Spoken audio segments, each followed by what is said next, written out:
Shalom.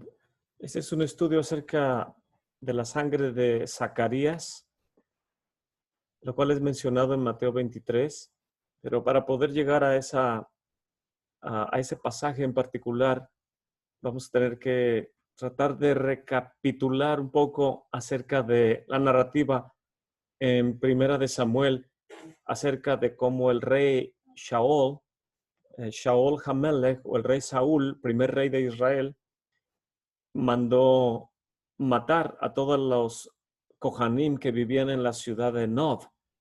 Y es una de las anécdotas más tristes que hay en el Tanaj y que ha traído consecuencias grandes al pueblo de Israel, que los sabios de Israel nos narran que es básicamente esta acción del rey Saúl en contra de los Kohanim lo que detonó o catalizó para que el templo terminara siendo destruido. Entonces, en esta ocasión, este estudio nos va a ayudar a visualizar qué es lo que los rabís nos enseñan acerca de estos acontecimientos. Nob, la ciudad de los Kohanim, en Primera de Samuel, el capítulo 22, podemos recordar que Doeg, el idumeo, viene delante del rey Shaul Hamelech, y viene y testifica en contra de David y de los Kohanim. Dice Primera de Samuel capítulo 22, verso 9.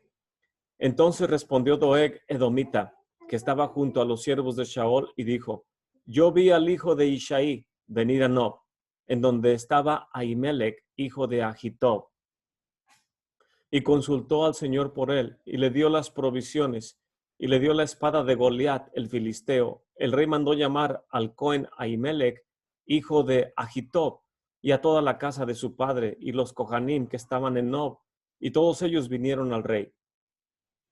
Y Shaul dijo: escucha ahora, hijo de Ahitob. Y este respondió: heme aquí, mi señor. Y le dijo Shaul: ¿por qué tú y el hijo de Ishaí han conspirado contra mí?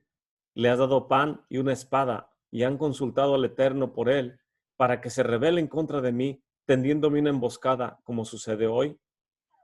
Y le responde Ahimelech al rey, y le dijo: ¿y quién entre todos tus siervos es tan fiel como David? Es tu yerno, yerno del rey, jefe de tu guardia, y se le honra en tu casa. ¿Acaso comencé hoy a consultar al Eterno por él? Lejos esté esto de mí. No culpe el rey de nada a su siervo, ni a ninguno de la casa de mi padre, porque tu siervo no sabe nada de todo este asunto. Pero el rey dijo: ciertamente morirás, Ahimelech, tú y toda la casa de tu padre. Pues aquí podemos ver cómo toman los acontecimientos lugar en cuanto que Saúl, por el mensaje que Doeg, que no veía bien al rey David, tenía celos de David, este grande, de hecho era el líder del Beit Din, de la casa del juicio, uno de los grandes de su generación, pero dicen los sabios de Israel en la Gemara que él perdió su parte en el mundo venidero por este acontecimiento, entre otros, de haberle dado muerte a los Kohanim.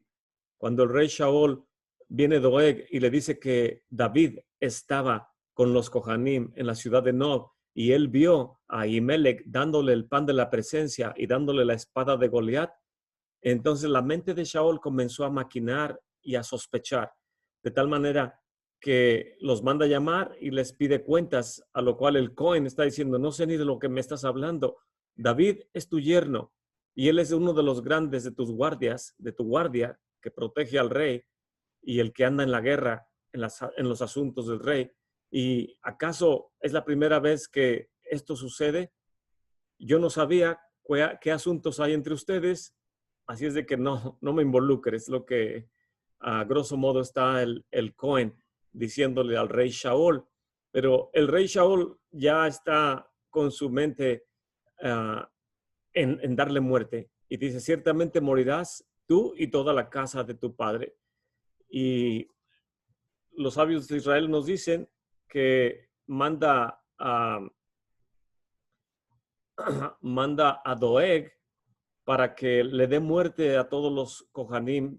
Primero envía a Abner, a su general, junto con el ejército para que maten a los Kohanim, a lo cual Abner, quien era un sadik, también un gran justo, se niega. Dice, no, Señor, yo no voy a ir a darle muerte a las familias de los Kohanim. Ellos son los que el Eterno ha escogido para que sirvan en el santuario y no veo razón por la cual tengamos que hacer esta atrocidad. Cuando ellos se niegan, entonces el rey Shaol le manda a Doeg. Si tú eres el que vio todo y ahora tú con tu gente vayan y denle muerte a todos los Kohanim en la ciudad de Nob. A lo cual Doeg va y le quita la vida a todos los Kohanim, y razón entre otras por la cual pierde su salvación, pierde su porción en el Olam Jabá. Y eso es lo que sucedió con el rey Shaol en el asunto de David, que David simplemente fue porque tenía hambre, estaba en una condición física muy mala. Dicen algunos de los sabios que posiblemente por no tener alimento ni bebida durante varios días, estaba en una condición sumamente delicada de salud, a lo cual viene con el Cohen y le pide que le dé de tomar y que le dé de comer, y recibe el pan de la presencia. Y de esa manera los Kohanim salvan la vida del rey de David en ese acontecimiento, cosa que Shaol solamente veía en medio de su celo cobrar venganza, y es lo que termina haciendo. Y la Gemara en el Tratado Sanedrín, el Talmud en el Tratado Sanedrín, capítulo 95, nos tiene una narrativa sumamente interesante acerca de estos acontecimientos. Y solamente tomé algunas porciones del Tratado Sanedrín 95 porque era un poco largo, pero los puntos más importantes los traduje y los puse en estas láminas para tratar de ilustrar el concepto. Y dice la Gemara en el Tratado Sanedrín, a propósito de la masacre de Nob, la Gemara relata, Ishbi ben Nob, que era de los hijos del gigante, cuyo peso la lanza tenía 300 ciclos de latón, y estaba ceñido con armadura nueva y planeaba matar a David. Esto viene en 2 de Samuel 21:16. Ishbi ben Nob es uno de los hermanos de Goliat.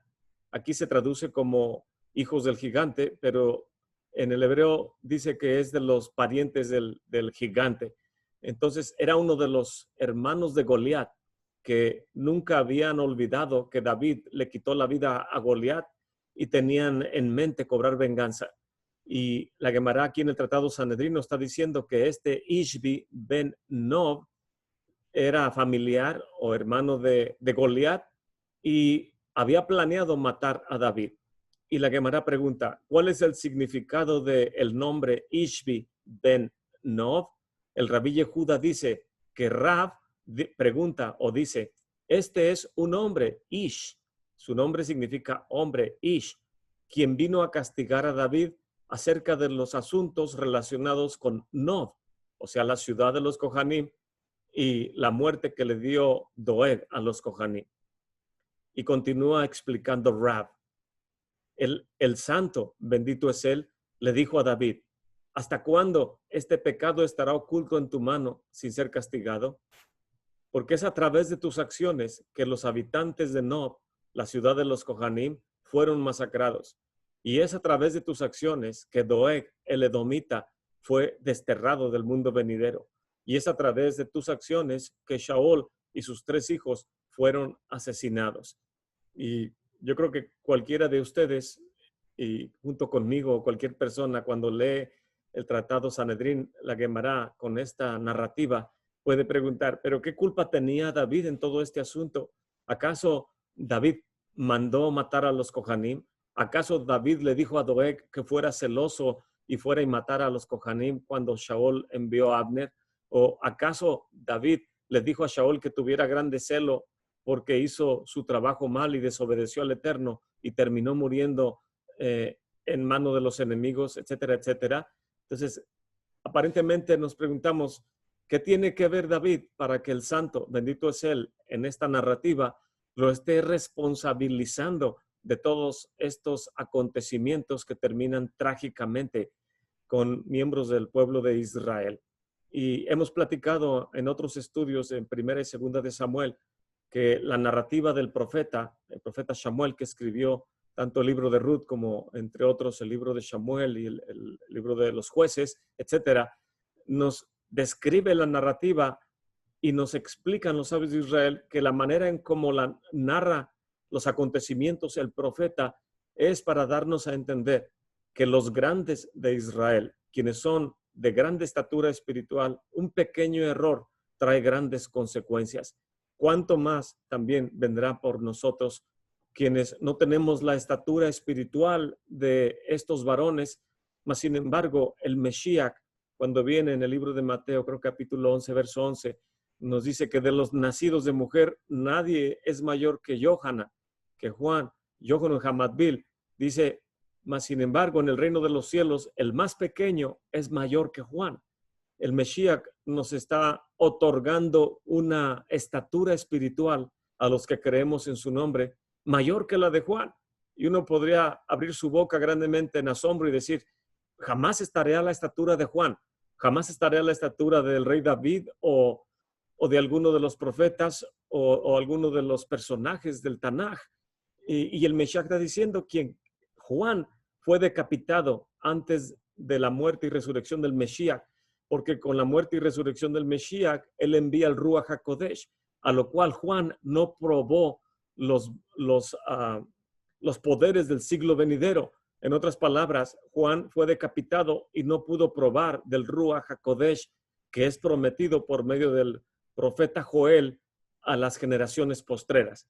En ese contexto, el Mesías nos está otorgando a los que creemos en su nombre una estatura espiritual grande, sumamente importante, a lo cual nosotros tenemos que encarar esa responsabilidad y tomar nuestra posición en el reino como creyentes en el Mesías y observantes de la Torá en lo que nos conlleva a los no judíos. Y en este contexto podemos ver que un grande como David está siendo encarado por el Eterno, bendito sea su nombre, y como dicen los rabís, no sabemos cuándo tomó lugar este diálogo, ni cómo el Eterno le está haciendo saber esto a David, mas es plasmado en la Gemara como una evidencia que el Eterno está responsabilizando a David, quien no tuvo nada que ver, simplemente fue a buscar comida, mas sin embargo, el Eterno está diciéndole a David en otras palabras, si no hubieras estado tú ahí ese día, no hubieran muerto los Kohanim. Mas sin embargo, las cosas se dieron de esa manera y los acontecimientos tomaron lugar. Voy a continuar leyendo en la parte inferior. El Eterno le dijo a David, tu llegada en Nob y tu engaño a Ahimelech, Jacoen, al Cohen, generó la cadena de eventos. Por lo tanto, debe ser castigado y puedes elegir entre estas dos opciones. Número 1, que tus descendientes mueran o que tú mueras. Y David dijo delante del Eterno, bendito sea su nombre, Señor del universo, es preferible que me entreguen al enemigo y que mis descendientes vivan. Esa fue la respuesta del rey David. Sabemos a través de los 13 atributos que el Eterno tiene, uno de ellos es la honra del Eterno, su misericordia, etc. Y los sabios de Israel nos dicen que cada vez que hay injusticia en el mundo, el nombre del Eterno es vituperado, porque se le demanda que ejerza justicia. Y no recuerdo, últimamente ya no lo he escuchado, pero anteriormente en años pasados, no pasaba un año o meses sin que viniera una persona y me hiciera preguntas como las mismas preguntas que yo tenía antes de venir al conocimiento del Eterno. Preguntas que la gente siempre nos hacemos. ¿Por qué hay guerras? ¿Por qué hay hambruna? ¿Por qué mueren los niños? Y seguramente en esta época, con esta virus, que algunos dicen que no es verdad, otros que sí es verdad, y vemos gente que muere por ello, y no sabemos si es por ello o no es por ello, y de qué está pasando en todo el mundo, etcétera, etcétera. Seguramente mucha gente preguntará, ¿por qué la gente está muriendo? ¿Dónde está el Eterno? ¿Por qué permite estas cosas? Etcétera, etcétera. Entonces, cada vez que en la mente de las personas, cualquiera que sea su estatura espiritual, se preguntan, ¿por qué sucede esta injusticia? Y puedo decirla entre comillas, porque el Eterno no es injusto, porque Él no es injusto para ignorar todo lo que sucede.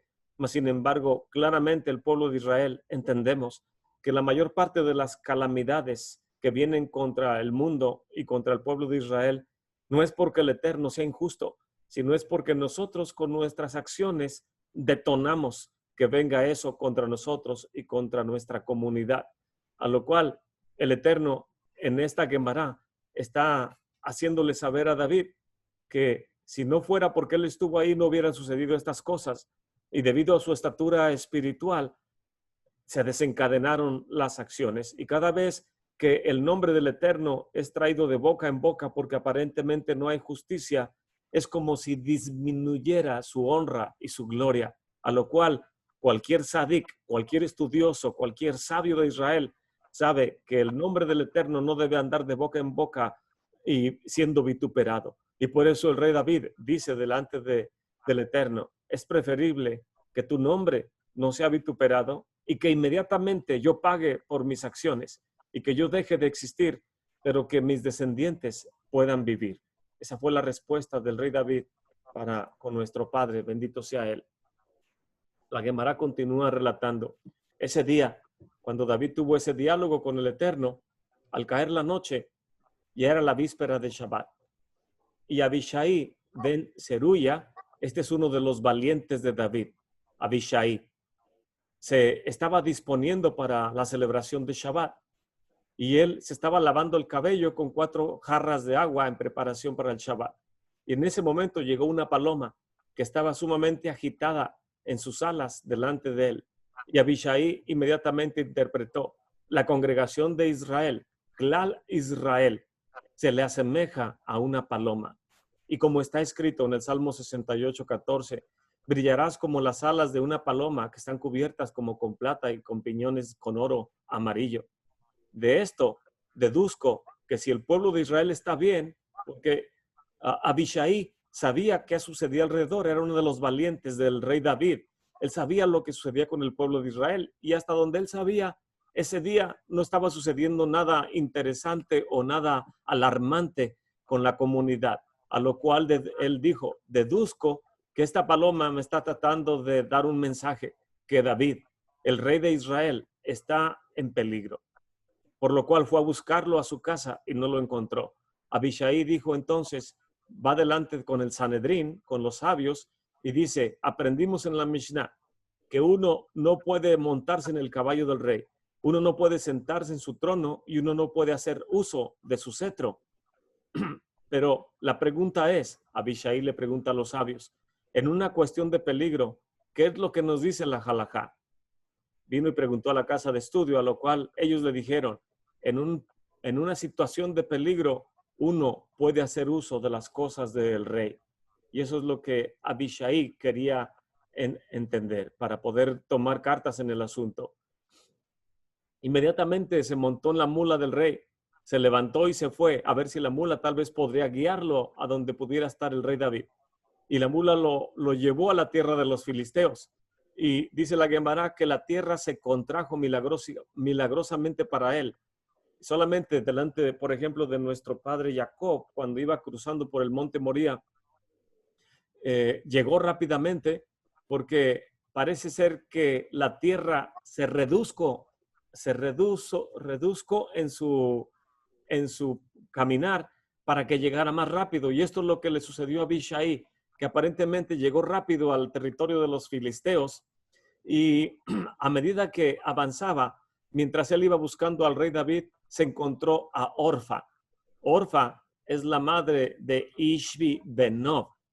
En otras palabras, los sabios de Israel nos dicen, y también ya lo estudiamos en el libro de Ruth, en Primera de Samuel, que cuando muere el esposo Ahimelech, el esposo de Noemí y los hijos, que uno de ellos estaba casado con Ruth y el otro con Orfa, entonces Noemí se regresa a la tierra de Judá, a la tierra de Israel, y les dice que se regresen a la casa de sus padres, pues ella ya no tiene más hijos, si pudieran acaso estar en la edad para entregárselo a alguna de ellas, a lo cual Orfa dice la Gemara, que dio 4 pasos tratando de seguir a su suegra y después se dio la vuelta y se regresó mejor hacia la casa de su padre. Y a lo cual Ruth, ella sí la siguió. Siguió con Noemí y ya sabemos lo que dice el libro de Ruth. Tomó parte del pueblo de Israel. Y es un ejemplo para todos los no judíos, el ejemplo de Ruth, de poder ser parte del pueblo de Israel. Pero Orfa, cuando regresa, dice la Gemara, que esa misma noche cayó moralmente, se degradó grandemente, porque esa misma noche estuvo teniendo intimidad con grande cantidad de varones y otras, entre otras cosas que no podemos mencionar públicamente, pero se degradó grandemente Orfa, a lo cual por esa circunstancia concibió a Goliat. Concibió a Goliat y algunos sabios no saben explicar si Ishbi Benob, quien es hermano de Goliat, eran 4 hermanos por 4 pasos que ella intentó dar siguiendo a Ruth, pero al último se regresó y por el mérito de intentar 4 pasos seguir a Noemí, el Eterno le permitió tener 4 hijos. Uno de ellos es Goliat y el otro es Ishbi Benob, y aparte de otros 2. Entonces, este hermano de Goliat, Ishbi Benob, cuya madre es Orfa, estaba tejiendo con hilo en una cueva cuando viene Abishai buscando al rey David. Y cuando ella lo vio, tomó la aguja con la que estaba tejiendo y se la arrojó con la intención de matar a Abishai. Y cuando no lo hizo, la aguja cayó en el piso y le dijo a Abishai, joven, tráeme mi aguja de hilar. A lo cual Abishai, viendo la intención de ella, que lo quería matar, levantó la aguja, se la lanzó y se la enterró en la parte superior del cráneo y así la mató.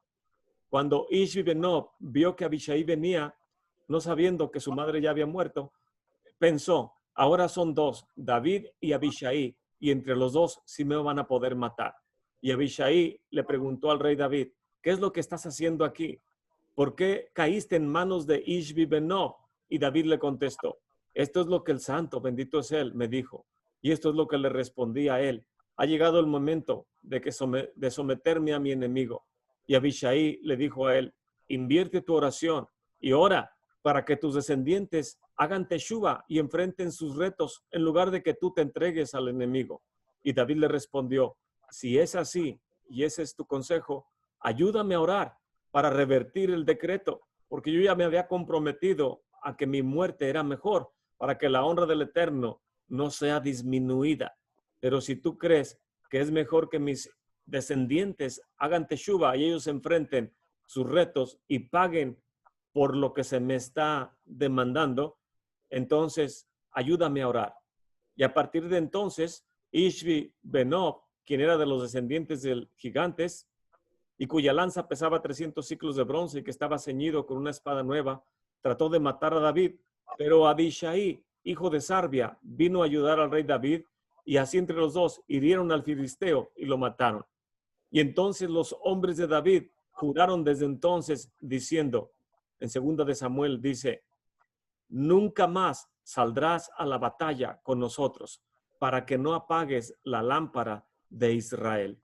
En otras palabras, Abishai, quien era un grande sadik, un grande estudioso de los sabios de su generación, siendo David el más grande sabio de su generación, estaban entre ellos disputando qué era mejor. El rey David no quería que el nombre del Eterno fuera vituperado o fuera tenido en deshonra, a lo cual él dijo, prefiero morir y que sea inmediatamente, a lo cual se encontró mientras andaba de cacería con este Ishbi Benob, y en lo cual el gigante dijo, como anillo al dedo me cae, al que andaba buscando está enfrente de mí. Llegó el momento de cumplir la venganza.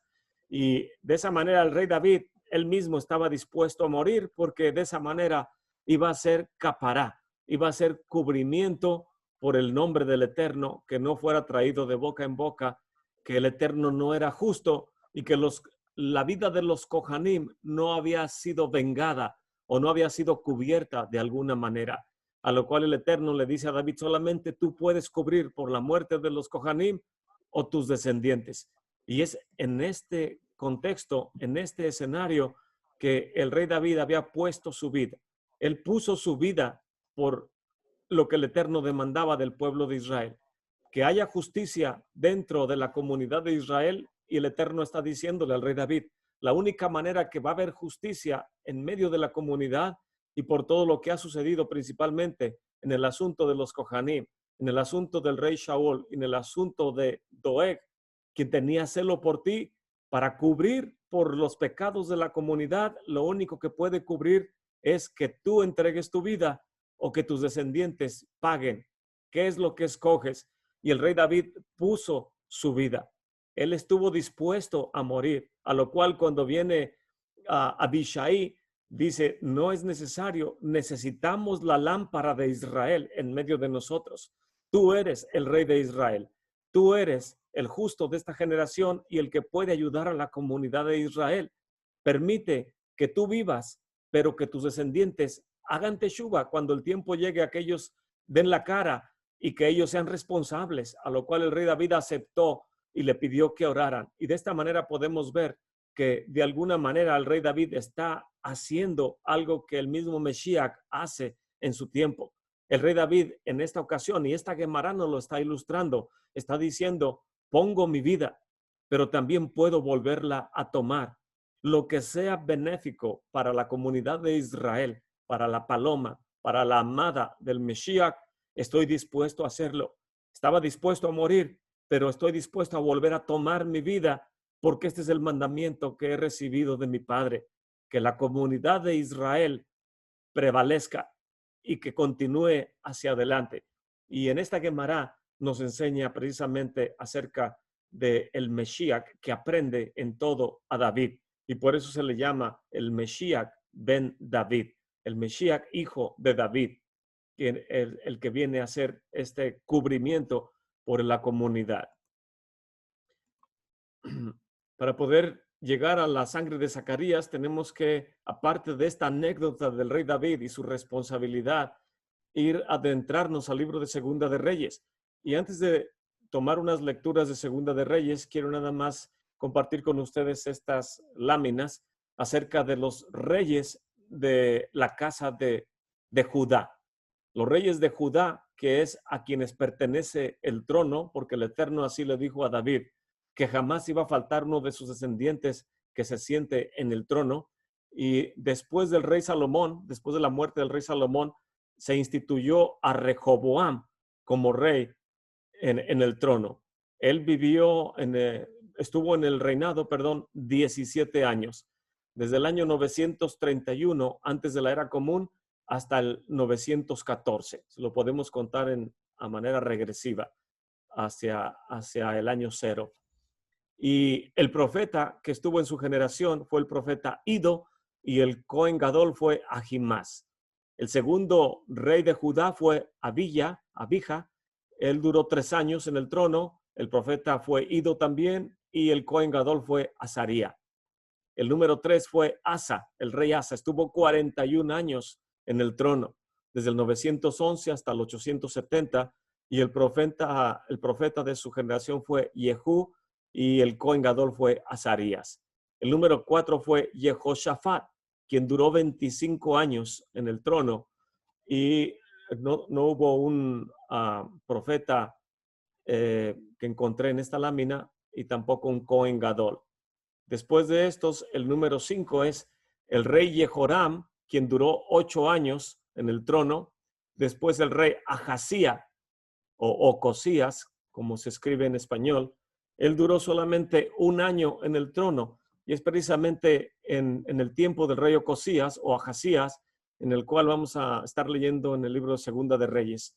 Después de él vino Atalía, que es una mujer que no era descendiente de la casa de Judá, pero que de alguna manera se había visto involucrada con, ella pertenecía, es hija de, ahorita lo vamos a leer, hija de Jezabel y del rey Ahab, y podemos ver en base a su linaje la clase de persona que ella es, y que el Tanaj la designa como la malvada Atalía. Ella estuvo en el reinado por 6 años, desde el 842 al 836. Y el Cohen Gadol en tiempo de este periodo fue Jehoiada. El número 8 fue el rey Joash, quien es la narrativa a la cual vamos a estar hablando acerca de Atalía y el rey Joash. Y podemos ver que duró 40 años en el trono.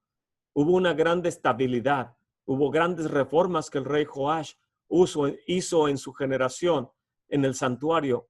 Todo lo que la perversa era su abuela, Atalía, vino a hacer, destruyendo el santuario, áreas del santuario que vino a saquear, cantidad de oro que vino a sacar del santuario para poder llevarla a los templos de los Baales, que ella era seguidora e instituyó grandes cantidades de Baales cuando ella estuvo bajo su cargo el trono. Hizo grande cantidad de perversidades y Joash vino a restaurar el santuario, reparó el santuario, trajo estabilidad y reformas. El profeta que estuvo en su tiempo era Zacarías ben Jehoiada, es quien murió, a lo cual se refiere capítulo 23 del libro de Mateo, y también fue el Cohen Gadol de su generación, Zacarías. Después de él viene el número 9, es Amasía, quien duró 29 años en el trono, y el profeta de su tiempo fue el profeta Amós. El número 10 fue el rey Usías o Azarías. Este duró más que todos los demás, 52 años en el trono. Los profetas de su tiempo fue el profeta Joel, Oseas, Amós, Miqueas y el profeta Isaías. Y el Cohen Gadol de su tiempo fue Azarías II, o el segundo. El 11 fue el rey Jotam, duró 16 años en el trono, en tiempo del profeta Isaías, Oseas, Miqueas y Amós. Y el número 12 fue el rey Ahaz. Este también duró 16 años y el profeta Isaías también estuvo en su periodo, en su tiempo, Oseas, Miqueas y Amós, y el Cohen Gadol fue Urías. Entonces, quise poner estas láminas para tenerlas a la mano, porque cuando estudiamos profecía, el hermano Joseph Good nos ha estado enseñando y lo ha enseñado durante más de 2 décadas acerca de estos conceptos escatológicos, cosa que no he escuchado en ningún otro maestro de la Torá, pero el Eterno le reveló a él que los últimos 10 reyes de la casa de Judá tienen que ver con los acontecimientos del libro de Apocalipsis. Y precisamente el rey Joash, no lo vamos a discutir en esta ocasión, tal vez en otra ocasión, pero el rey Joash es con quien inicia los acontecimientos proféticos, cómo se desencadenan. Y es justo antes de los acontecimientos del libro de Apocalipsis que tiene que ver con la generación o el tiempo que tiene que ver con Joash. Y los últimos, no voy a leer todo de ellos, pero Ezequías, Manasés, Amón, Josías, Jehoahaz, Jehoahim, Jehoiakim y Sedequías son los últimos reyes de la casa de Judá que son involucrados en todos estos acontecimientos proféticos que espero que podamos estudiar en alguna otra ocasión con más detalle. Pero en esta ocasión vamos a estar viendo al rey Joash, que es precisamente,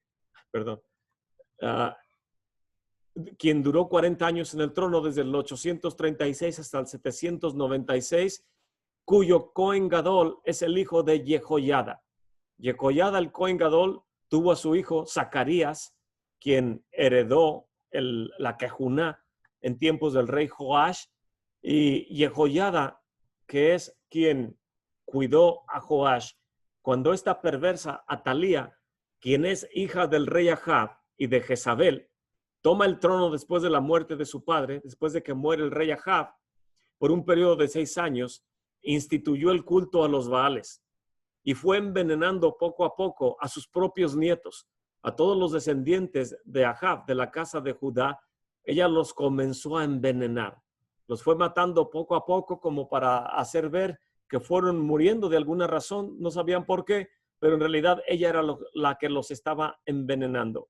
Cuando ella los estaba envenenando, Entonces, Yehosheba, quien es la esposa del Cohen Gadol, Jehoiada, toma al pequeño Joash, que apenas tenía como 1 año de edad, y lo esconde. Le pide permiso al Cohen Gadol, a su esposo, a Jehoiada, a ver si puede esconder. ¿Dónde podían esconder a este pequeño?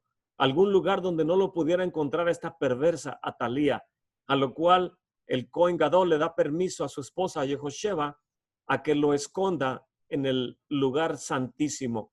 No precisamente donde estaba el arca, en el lugar santísimo, sino en la parte superior del lugar santísimo, a lo cual la literatura rabínica le llama el nido del pájaro.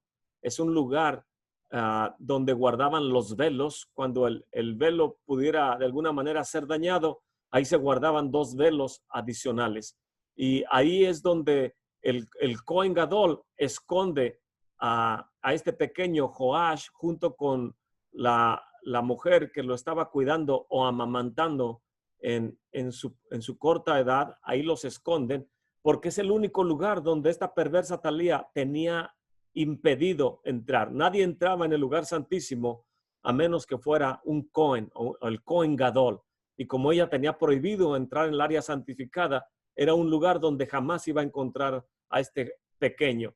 Y este pequeño fue nutrido por 6 años ahí en el lugar santísimo, a lo que el Cohen Gadol Jehoiada, cuando ve que este pequeño cumple 7 años, lo saca del lugar santísimo, del lugar secreto, la parte superior del lugar santísimo, y viene y lo corona como rey, a lo cual esta perversa Atalía, cuando se entera, viene gritando, diciendo que ha habido una usurpación, algo ha sucedido. Ella está sentada en el trono. ¿Cómo es que ahora está escuchando las trompetas, los shofares y toda la algarabía en el santuario? ¿Qué es lo que está sucediendo? Y ahorita lo vamos a leer. Esta hija de Ahab, quien era el rey de Israel del norte y era hija de Jezabel, se casó con Joram, quien era el rey de la casa de David, hijo de Josafat. Eran reyes de Judá. Pero Ahab era el rey del norte, era el rey cuando se separó la monarquía del norte y la monarquía del sur. En este caso, Ahab era el rey de Israel hacia el norte y su esposa era Jezabel. Y Atalía la toma como esposa Joram, hijo de Josafat, quien era rey de Judá. Esto viene en Segunda de Reyes, capítulo 8. Y el capítulo 11, del 1 al 3, dice: cuando Atalía, la madre de Ocosías, vio que su hijo había muerto, se levantó y exterminó a toda la descendencia real. Pero Yehoshaba, hija del rey Joram, hermana de Ocosías, tomó a Joash, hijo de Ocosías, y lo sacó furtivamente de entre los hijos del rey a quienes estaban dando muerte, y lo puso a él y a su nodriza en la alcoba. Se le llama la alcoba de las camas o el lugar encima del lugar santísimo. Así lo escondieron de Atalía y de esa manera no le dieron muerte. Estuvo escondido con ella en la casa del Señor por 6 años, mientras Atalía reinaba en el país. Y esta mujer, Yehosheba, o en el español es traducido como Joshaba, escondió con el permiso de su esposo, el Cohen Gadol, a Jehoiada, a este pequeño Joash, que tenía 1 año y que al cumplir 7 años, por 6 años vivió entre el cielo y la tierra. Este pequeño Joash encontró el mérito de que, así como el rey David dijo, su guardaespaldas le dijo: no es correcto que tú mueras, es correcto que tú establezcas el reino y continúes con la obra que el Eterno te dio. ¿Por qué? Porque no es lo que el rey David decide hacer lo que es importante delante del Eterno. Aunque el Eterno aceptó lo que el rey David dijo, los sabios de Israel nos enseñan en la Gemara. Dicen que cuando viene el padre de uno y entra en la habitación donde uno está y uno está sentado, inmediatamente uno se pone de pie. Y si nuestro padre nos dice: no es necesario que te pongas de pie, puedes continuar sentado, uno puede sentarse delante de su padre. Dicen los sabios de Israel, de igual manera, Cuando entra un rabino, un sabio de Israel, en el lugar donde estamos estudiando, estamos sentados, entra el rabí, nos ponemos de pie, o entra un anciano estudioso de la Torá de grande respeto, nos ponemos de pie. Y si el anciano o el rabí nos dicen, pueden sentarse, por favor, continúen sentados, nos podemos volver a sentar. Dicen los sabios de Israel en la Gemara, no así con el rey de Israel. Si entra el rey de Israel y están los sabios de Israel sentados estudiando o discutiendo algún asunto y se ponen de pie y el rey de Israel les dice, por favor, no se pongan de pie, pueden continuar sentados, no pueden sentarse. Tiene toda persona en el pueblo de Israel, sea un rabino, sea un sabio, sea un padre de familia, sea una persona como usted y como yo, tenemos totalmente prohibido, de acuerdo a la halajá, sentarnos delante del rey de Israel. Es tenido como rebeldía delante del rey de Israel. En este contexto, cuando Abishai viene con el rey David, dice, entonces ora conmigo, ayúdame a orar para revertir mi compromiso que había hecho de que muriera yo primero. Y de esta manera oraron para que el rey David pudiera prevalecer y sus descendientes tomaran una decisión cuando el tiempo llegara. Y en este contexto podemos aprender de lo que leímos anteriormente en el Tratado Sanedrín, que la responsabilidad del rey es mayor que su persona. En este contexto, la oficina, como llaman en inglés, the office, o el rango que ostenta el individuo, es superior a la persona. En este contexto, es superior la tarea que el rey David tiene de establecer el reinado de la casa de David, es superior a que él quiera poner su vida por la comunidad de Israel. En este contexto, es superior el decreto o la tarea que tiene el Mesías para con el Padre, aún por encima de su propia vida. Y por eso dice él, nadie me quita la vida, tengo el poder para ponerla y tengo el poder para volverla a tomar, porque pongo mi vida, estoy dispuesto a morir por el bien de la comunidad, porque es mayor la tarea que el Padre me ha dado que lo que yo pueda hacer por mí mismo, porque no son mis palabras, sino las de mi Padre las que vengo a hablar. Y en este contexto, el rey David es un ejemplo perfecto acerca de la obra de redención que el Mesías viene a hacer. Y es por esta razón que es necesario que esta mujer, que es esposa del Cohen Gadol, que se llama Yehoshaba, que es de la casa de David, hija del rey Joram, hermana de Ocosías, es de la casa de Judá, tuvo que venir esta a casarse con uno de la casa de Leví, de la descendencia de Aarón, el más grande sabio y líder de la generación. En este caso fue Jehoiada, quien nutrió, quien cuidó, quien guardó al rey Joash en el lugar, arriba del lugar santísimo, para poder instituir el reinado de la casa de Judá. Y si no fuera por Jehoiada, quien es el Cohen Gadol, quien viene a dar testimonio en esta narrativa, diciendo, aunque la casa de Benjamín, el rey Shaol, mandó matar a toda mi casa, a la casa de Aarón, y David estuvo presente y él no tuvo nada que ver y es hecho responsable de parte del Eterno, aún así testificamos, mi esposa y yo, que la casa de Judá y la casa de Aarón están en paz con la casa de Judá, con el rey David, para que él pueda instituir el reinado. Y podemos ver aquí que la decisión de David y el consejo que le dio a Abishai estuvieron correctos, porque de no haber sido así, si David hubiera muerto, no hubiera más reyes después, porque esta perversa Talía iba a matarlos a todos. Mas, sin embargo, tomó que por la decisión de David y el consejo de Abishai, esta mujer, hija de Joram, del rey Joram, se case con el Cohen Gadol.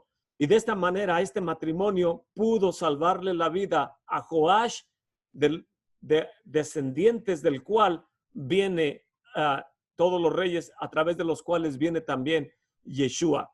A lo cual podemos ahora entender también las palabras del ángel Gabriel cuando viene con Miriam y le dice, salve, muy favorecida, porque el poder del Altísimo vendrá sobre ti y el santo ser que concebirás será llamado el Yeshua, porque él salvará a toda la generación. Él vendrá a salvar a toda la comunidad Él viene a salvar a toda la humanidad, pero es necesario que una joven que sea relacionado no solamente con la casa de Aarón, sino que también es de la casa de Judá.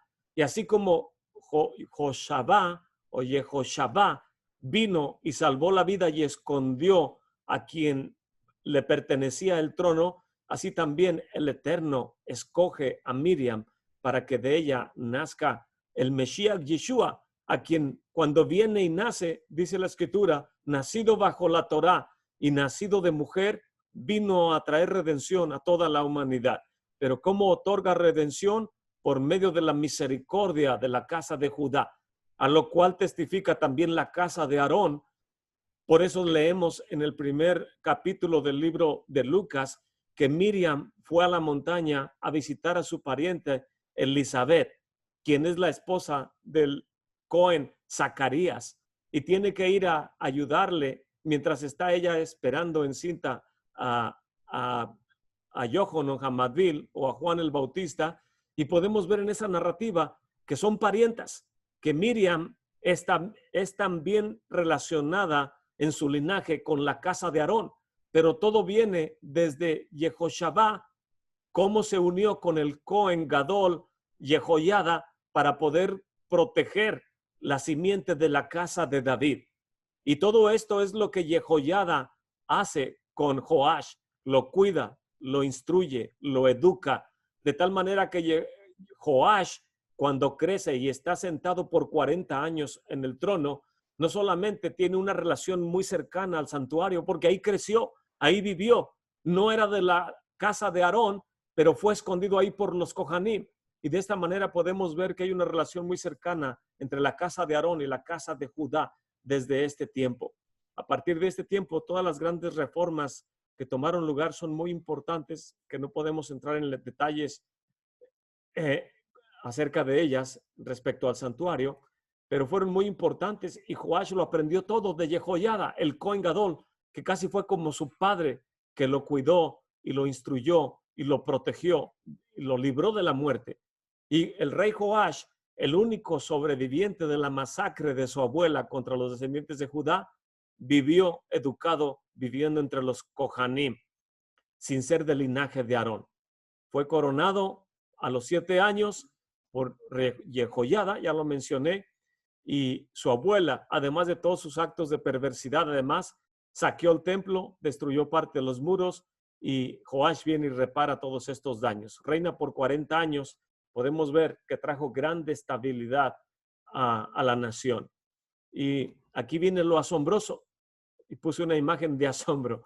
¿Cómo es que Joash se desvía? En contraste al libro de Reyes, el libro de Crónicas nos da una narrativa un tanto sorprendente acerca de los últimos años del reinado del rey Joash. Segunda de Crónicas, capítulo 24, versos 17 al 22, dice: pero después de la muerte de Jehoiada, vinieron los oficiales de Judá y se inclinaron delante del rey, y el rey los escuchó, y abandonaron la casa del Señor, el Elohim de sus padres, y sirvieron a las aceras y a los ídolos. Y entonces vino la ira de Elohim sobre Judá y Jerusalén a causa de esta culpa suya. No obstante, él les envió profetas para hacerlos volver al Señor. Y aunque estos dieron testimonio contra ellos, ellos no escucharon. Entonces el Ruach Elohim, el espíritu, el Ruach, vino sobre Zacarías, quien cuando murió su padre Jehoiada, ahora él era el Cohen Gadol. Y este Cohen, hijo de Jehoiada, se puso de pie en un lugar más alto que el pueblo y les dijo: así ha dicho Elohim, ¿por qué quebrantan los mandamientos del Señor y no los prosperan? Por haber abandonado al Señor, Él también los ha abandonado a ustedes. Mas ellos conspiraron contra él. Y por orden del rey Joash, lo mandó matar. Lo mataron a pedradas en el atrio de la casa del Eterno. Y no se acordó el rey Joash de la bondad que Jehoiada, el padre de Zacarías, le había mostrado, sino que asesinó a su hijo. Y este al morir dijo: que lo vea el Eterno y tome venganza. Esto es lo que sucede con el rey Joash. ¿Cómo es que es malagradecido?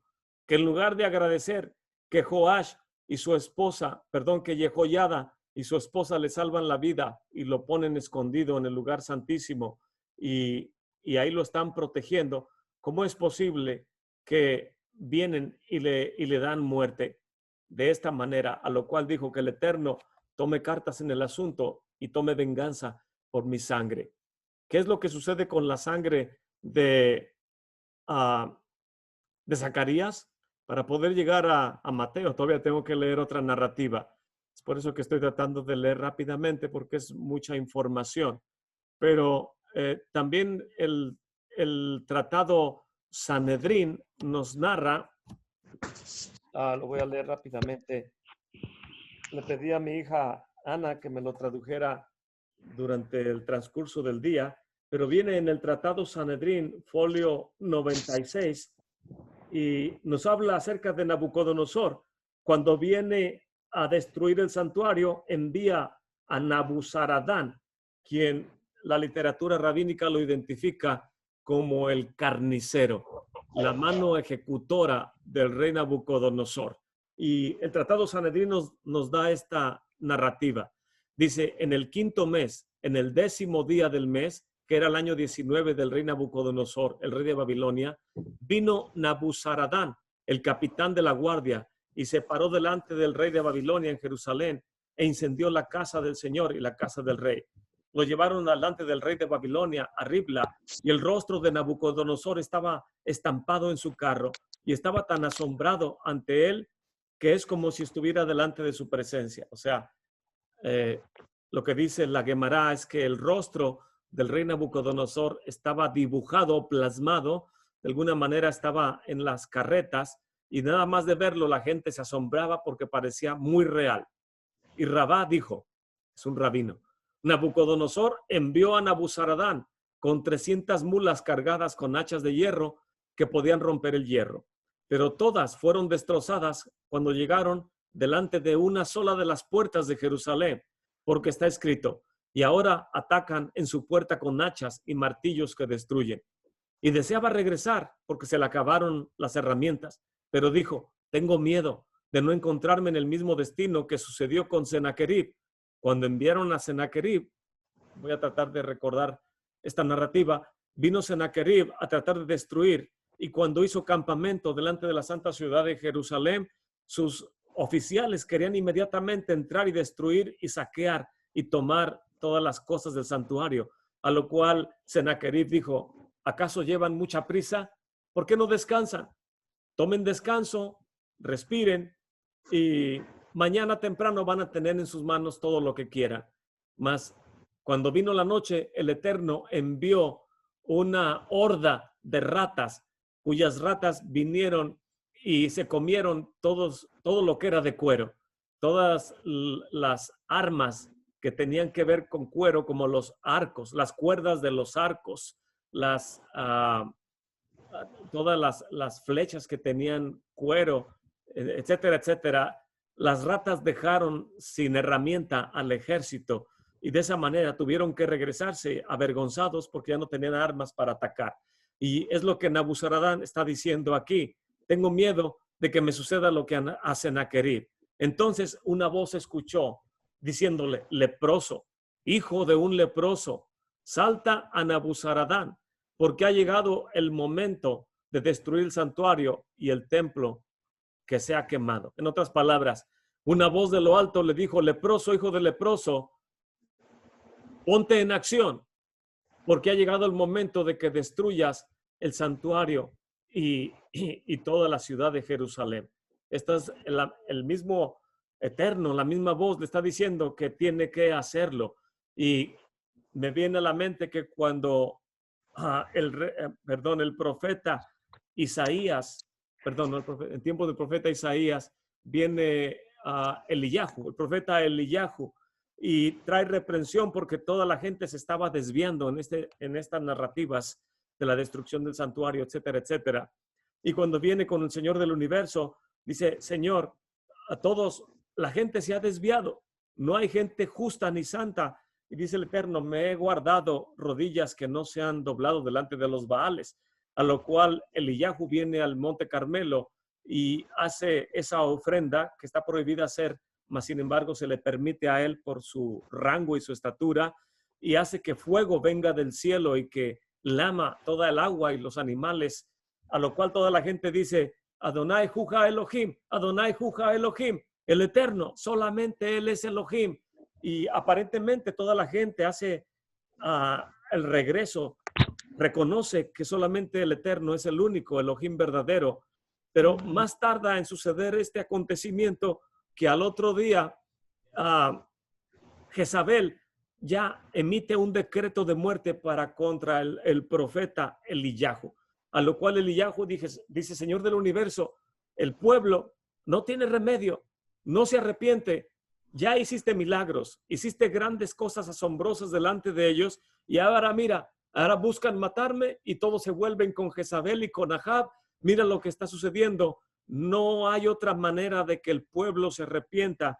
Los milagros no van a funcionar. Lo único que puede funcionar es que venga calamidad en contra del pueblo, a lo cual huye. Y dicen los sabios de Israel, ¿a dónde huye? A una cueva en el monte Sinaí. La misma cueva donde el Eterno se muestra a Moshe Rabbeinu, a nuestro maestro Moshe, a lo cual el Eterno dice, vas a poder ver, pero solamente en mi espalda, solamente los tefilín que hay en mi cabeza vas a poder ver. Y dice que vino un silbido suave y Moshe vio nada más la espalda del Eterno en esa cueva. Y ahí es donde precisamente viene Eliyahu y se esconde, donde viene a esconderse, a lo cual el Eterno le dice, está bien, por cuanto tú quieres castigo contra mi pueblo, ya no necesitas estar en este mundo.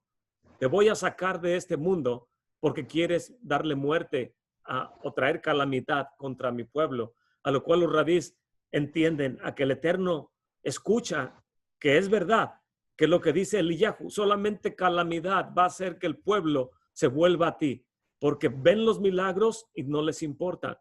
No les interesa tu grandeza y tu brazo extendido. Lo que ellos quieren es pasar sufrimiento. Y mire, ya pasaron más de 2000 años desde que aquel justo fue puesto en el madero. Y que dice el libro de los Hebreos, que si la sangre derramada del Mesías no hace que nuestra conciencia y nuestra conducta se enderece, ya no hay otra sangre que pueda ser derramada, sino una horrenda expectación de juicio y de hervor eterno que ha de consumir a todos los transgresores. El decreto de Eliyahu sigue siendo el mismo. Si lo que Eliyahu dijo y no se cumplió por causa de todo lo que a David se le imputaba y todo lo que Eliyahu viene y trata de ayudar a la comunidad de Israel y todo lo que Joash vio y fue malagradecido y le da muerte a Zacarías, y ahora con el reinado de Babilonia que viene a destruir el santuario y todos estos acontecimientos, nuestra generación no es diferente a la generación de aquellos tiempos, porque conocemos al Mesías, pero nuestra conducta no cambia. Es lo que hace unos momentos comentaba con el hermano Jaime. Estábamos orando y volteamos alrededor y nada más somos dos en el lugar de oración. Y al final de la oración meditaba yo. Un hermano me llamó ahora en la semana, un líder acá en el norte de Texas, y dice, hermano, no he hablado con nadie acerca de esto, pero creo que vamos a tener que cerrar nuestra quejilá. La gente no está apoyando y no podemos, la familia mía, solventar los gastos, a lo cual ya nada más podemos un mes más, y le ruego que nos lleve en sus oraciones, lo cual son cosas que suceden en este tiempo, situaciones difíciles que rodean nuestras vidas y que tenemos que tomar decisiones. Y a lo cual, mientras meditaba yo en lo que sucede en este mes, le comentaba a mi hermano que está aquí conmigo, le digo, hermano, hay lugares donde no se le pide a la gente que dé un solo centavo para que asista, y la gente así, ni aún así asiste. Y hay lugares donde se le pide su apoyo para poder tener un lugar y la gente tampoco asiste. Estamos viviendo tiempos difíciles, tiempos a los cuales el hermano Joseph Good en una ocasión leyendo Mateo 23 y Mateo 24, esa generación a la que se refiere el Mesías, dice el hermano Joseph, puedo casi asegurar que no se está refiriendo a la generación a la cual el Mesías que está recriminando, que ahorita vamos a leer, dice el hermano Joseph, casi estoy seguro que se refiere a la generación que va a ver la venida del Mesías, a la generación que tanto como a la de aquel tiempo se nos responsabiliza de conocer al Mesías, de conocer la Torá y no enderezar nuestros caminos. Y así se le emite el decreto y se le dice la voz de lo alto: leproso, hijo de leproso, levántate, Nabuzaradán, porque ha llegado el momento de destrucción y de que el templo sea destruido. Le quedaba una sola hacha, así es de que al escuchar la voz fue, golpeó la puerta con la cabeza del hacha y no necesitó todas las demás hachas, porque con una sola las puertas se abrieron, como está escrito. Un hombre era famoso por haber levantado hachas sobre los gruesos árboles. Él cortó a los judíos a medida que avanzaba. En otras palabras, mientras entró en la ciudad de Jerusalén, fue matando a todos los que se encontró en su camino, hasta que llegó al santuario. Cuando llegó al santuario, le prendió fuego. Trató de levantarse, pero fue pisoteado desde el cielo, como está escrito. El Señor pisoteó a la hija virgen de Yehudá, el templo, como a un lagar. Su mente ahora estaba eufórica. Cuando empezó a matar a toda la gente, la voz salió del cielo diciendo: has matado a un pueblo que ya estaba muerto. Has quemado un templo que ya había sido quemado. Has molido harina que ya había estado molida. Como está escrito: toma las piedras de molino y muele la comida. Descubre tus mechones y deja al descubierto la pierna. Descubre el muslo y pasa sobre los ríos. Y después de eso vio la sangre de Zacarías y enfurecido preguntó: ¿qué es esto? Exclamó él. Y le dijeron los Kohanim. Voy a poner una lámina. Aquí en esta lámina podemos ver que está una ilustración de el altar. Es la Santa Azará, que es el atrio, el área santificada donde nada más pueden entrar los Kohanim. Nadie puede caminar en esta área. Y podemos ver en esta lámina que está la rampa del altar, y entre el altar y el velo que se ve a la izquierda están los escalones, los 12 escalones que llevan hacia el lugar santo, hacia el ulam, hacia el porche. Y ahí puse unas líneas rojas a manera de ilustrar dónde le dieron muerte a Zacarías. Cuando Zacarías se puso en un lugar alto, estaba aquí arriba, justo en el lugar, antes de entrar en el lugar santo, y desde ahí recriminó a todos los Kohanim, y a través de las puertas de Nicanor recriminó también a todo el pueblo que estaba en la puerta exterior y al rey Joash, diciéndole que por qué él permitía que le adoraban, porque la comunidad había venido con Joash y le había venido diciendo: tú viviste arriba del lugar santísimo sin ser de la casa de Aarón durante 6 años y nada te pasó. Quiere decir que eres como un ángel del Eterno y mereces ser adorado. A lo cual él permitió que le adoraran, y venía la gente y lo adoraba como si él fuera un dios. A lo cual Zacarías, ver esto, le recriminó lo que ya leímos y dijo: deberían de avergonzarse de todo esto que están haciendo. Y como estaba aludiendo directamente a la persona del rey Joash, el rey Joash dijo: denle muerte. Y vinieron y lo apedrearon entre el porche y el altar.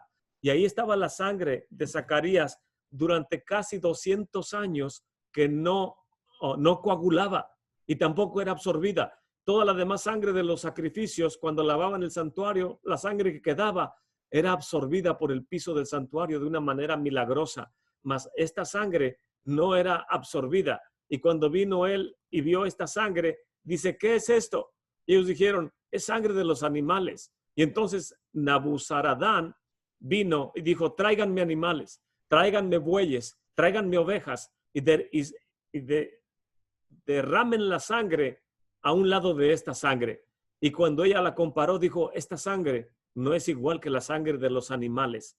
Díganme qué tipo de sangre es, porque si no me revelan el secreto, no voy a dejar ninguna persona con vida aquí. Y comenzó a matar, dicen los sabios de Israel, más gente en el santuario.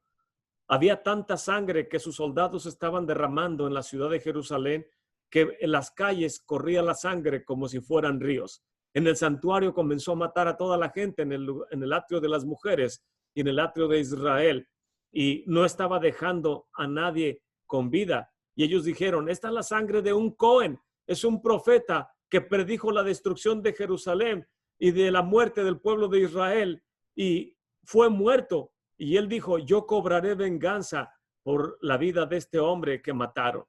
Y entonces mandó traer a todos los eruditos y los mató ahí entre el porche y el altar. Y no dejó de estar enfurecido. Trajo también los estudiosos y los mató. Y no descansó. Trajo a los jóvenes Cohanim y los mató. Y aún así no descansó. A lo cual se acercó a la sangre y le gritó, Zacarías, Zacarías, he destruido a lo mejor del pueblo de Israel. ¿Quieres que los mate a todos? Inmediatamente la sangre de Zacarías comenzó a desvanecerse. Y pensamientos de arrepentimiento le vinieron a la mente.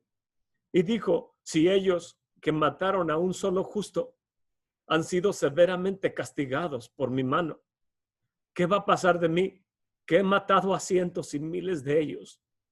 Entonces huyó, salió corriendo, envió un testamento a su casa, se arrepintió delante del Eterno y se convirtió al judaísmo.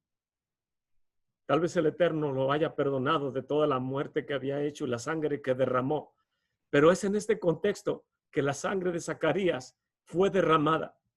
Y el Mesías, en el capítulo 23 de Mateo, dice, ay de vosotros, escribas y fariseos hipócritas, porque edifican los sepulcros de los profetas, adornan los monumentos de los justos y dicen, si nosotros hubiéramos vivido en los días de nuestros padres, no hubiéramos sido sus cómplices en derramar la sangre de los profetas.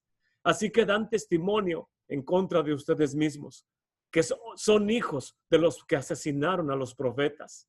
Llenen pues la medida de la culpa de sus padres, serpientes, camada de víboras, ¿cómo escaparán del juicio del infierno?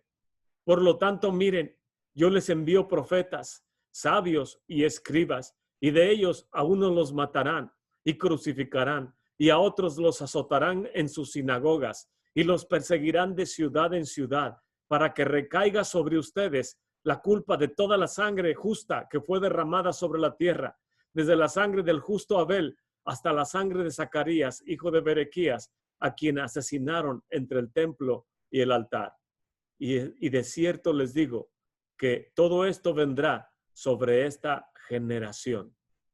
Y esta palabra es la que el hermano Joseph Good me dijo en una ocasión.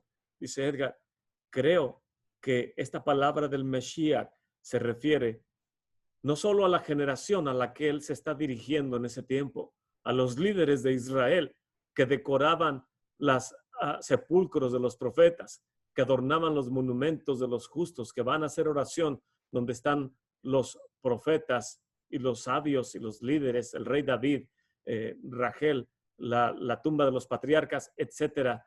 Todo aparentemente hacen actos de justicia, mas dice el Mesías, de cierto les digo que la sangre que ha sido derramada desde siempre va a venir sobre esta generación.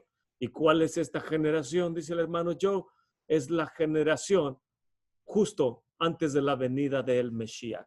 Y hoy en día estamos viendo acontecimientos que nos hace pensar que la venida del Mesías no se tarda, que la venida del Mesías es posiblemente está a la puerta. Estamos viendo grandes cosas en todos los países que nunca se había visto, que la economía se está colapsando en todas las naciones, que se están levantando Rusia y China, que son las grandes potencias de las cuales habla el profeta Ezequiel, que vienen a la cabeza junto con todos los demás que los acompañan. Y vemos que el pueblo de Israel está siendo cada vez más también amenazado. No sabemos lo que puede suceder. En unas cuantas semanas esto del virus se comenzó a detonar, a lo cual ya llevamos algunos meses, que grande cantidad de familias han perdido su economía, están perdiendo sus trabajos. Hay gente que está bajo grande estrés económico. Mucha gente no tiene alimento en muchas comunidades y algunos tenemos el privilegio de tener salud y de tener un empleo y de poder traer alimento a nuestra mesa y tal vez ayudar un poco a los que tienen grande necesidad. Pero lo que estos pasajes nos enseñan es que en este día de Tish B'Av que acaba de culminar, el Eterno pudo haber destruido al pueblo de Israel en muchas ocasiones, mas sin embargo, Él prefirió destruir la madera y las piedras del santuario, su casa. ¿Qué padre de familia prefiere quemar la casa que azotar con su furia a sus hijos, a su esposa y a toda su familia? En su grande misericordia, nuestro Padre, bendito es Él, prefirió que el santuario fuera destruido, con cuya destrucción vinieron grandes consecuencias. Las cosechas ya no son iguales. El amor entre el esposo y la esposa ya no es como era antes de la destrucción del santuario. El gozo, la alegría, el deleite que había entre el esposo y la esposa al estar juntos se fue transferido a las naciones, y en su desvarío y en su desenfreno, la inmoralidad de la cual disfrutan las personas en las naciones donde hay adulterio, fornicación, inmoralidad, que acosa a nuestros familiares, que acosa a nuestros amigos, que acosa a grande cantidad de comunidades y de familias en todos los lugares. Todo eso es por causa de que el templo fue destruido y que la gente no quiere acercarse al Eterno. La gente no quiere vivir en modestia, no quiere acercarse a la Torá, no queremos guardar los mandamientos, mucho menos queremos honrar al Mesías. Y hoy en día podemos decir con toda certeza que no hay comunidad en la faz de la tierra en la cual una persona no traiga una Biblia bajo su brazo. No hay un hotel en el cual en un cajón no lo abra uno y venga una Biblia ahí, o un libro de Salmos, o un Nuevo Testamento. Por todas las cuatro esquinas de la tierra se ha testificado acerca del Elohim de Israel. Mas sin embargo, dice el Eterno, la gente no me conoce. El buey conoce su corral, el asno conoce a su amo. Dice, pero el pueblo de Israel no me conoce. Si el pueblo de Israel no me conoce, ¿qué será de las naciones que dicen conocerme, mas con sus acciones dan a entender que en realidad no me conocen?